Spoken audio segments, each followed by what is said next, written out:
All right, thank you, Vaughn.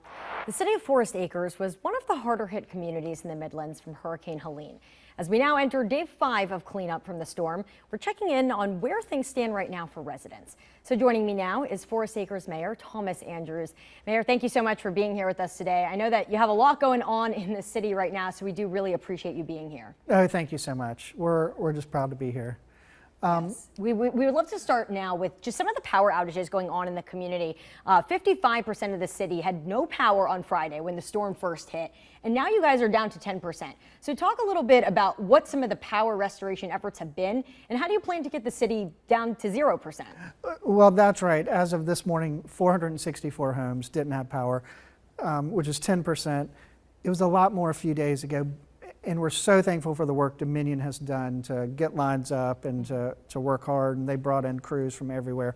And we're really proud of our residents and how they have reacted and supported them. We've had residents cooking, hamburgers and barbecue and giving them out to linemen, as well as our police department and our sanitation crews.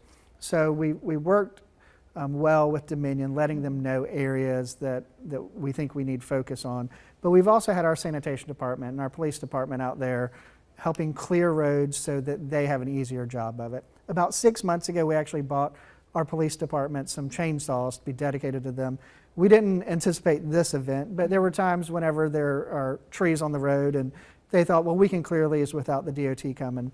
We didn't anticipate a storm this big, but in retrospect, we're so thankful for the work they've done and our sanitation department. So I think just clearing those roads and making a way for Dominion has been a big deal. Definitely. As of now, there are 3 Midlands counties that are going to be receiving FEMA funding. It's Newberry, Saluda, and Lexington. Richland County is not a part of that right now. Do you have any insight on when and if Richland County could be included in that for Forest Acres? Sure. We've talked with some of the members of County Council and just included or expressed our deep desire that we think Richland County should be included on that list and that they take the proper steps to get that in front of the governor. And we also want to thank Heather Bauer for sort of shining a light on that and writing a letter to the governor and then working with County Council to try to make sure that all the proper paperwork gets done. That would be a big help, not just to the city of Forest Acres in terms of cleanup, but really residents who have trees on their house or damage that that sort of declaration can access money to them to make their lives and their recovery easier. Yeah, Thursday night, I know before even the worst of the storm had hit, we were seeing some photos and video coming out of Forest Acres. Gills Creek was starting to rise, and that bridge got shut down for a bit of time. But, it makes people think back to 2015 when there was such horrible flooding in Forest Acres. And that was when, the dam had broken, and that's why there was such horrible flooding.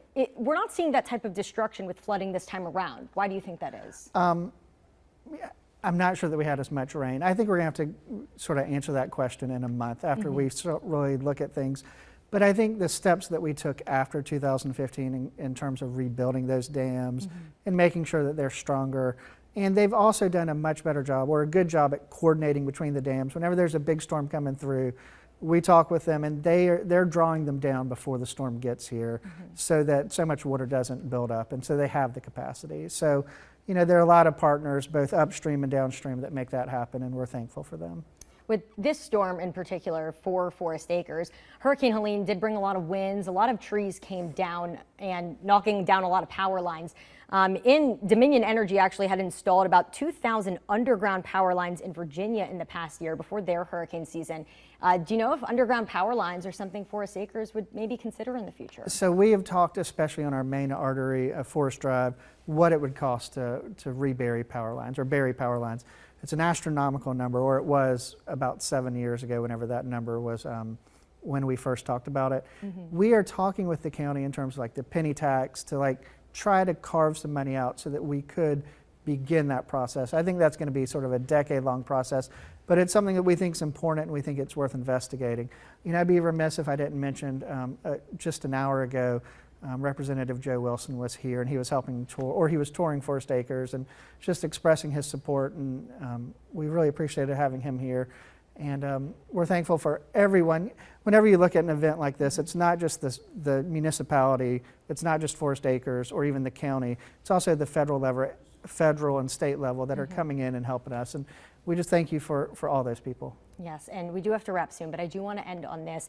Your community really has come together during this time. And it happens to be 9 years since Officer Greg Aaliyah died in the line of duty. What do you think it would mean to him to see the community come together during Hurricane Helene like this? You know, he not only was from Forest Acres, but he just epitomized the spirit of being involved in the community. He wasn't just a police officer, he was a member of the community.